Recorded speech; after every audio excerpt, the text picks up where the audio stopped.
खरात प्रकरणामध्ये चाकणकरांनी खरातला 177 कॉल केले, तर चाकणकरांच्या बहिणींनी 236 कॉल केले.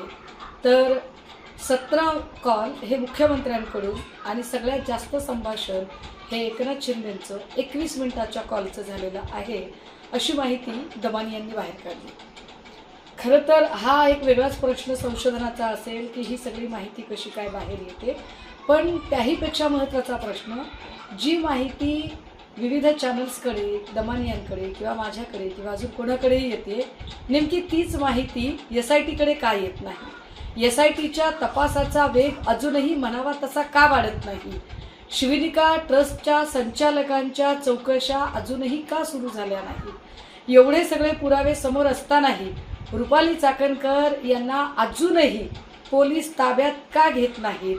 तब्बल 3 दिवसानंतर, म्हणजे रुपाली चाकणकरांना समन्स बजावलं ही बातमी येऊन 3 दिवस झाल्यानंतर अचानक काल चाकणकर म्हणतात की मला कुठल्याही प्रकारचं समन्स आलेलं नाही.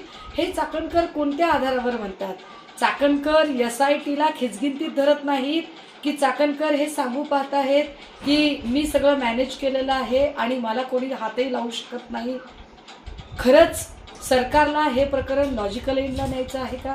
कारण एवढे सगळे पुरावे समोर येत आहेत, कॉल रेकॉर्ड समोर येत आहेत, संपत्तीचे खुलासे समोर येत आहेत, मात्र अजूनही या सगळ्या लोकांची चौकशी होत नाहीये. फक्त खरातचे रकानेच्या रकाने भरून माहिती येते.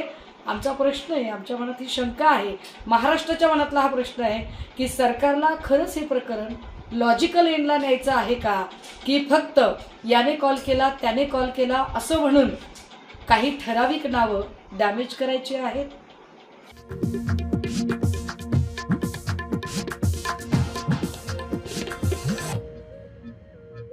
अधिकारी श्री जी श्रीकांत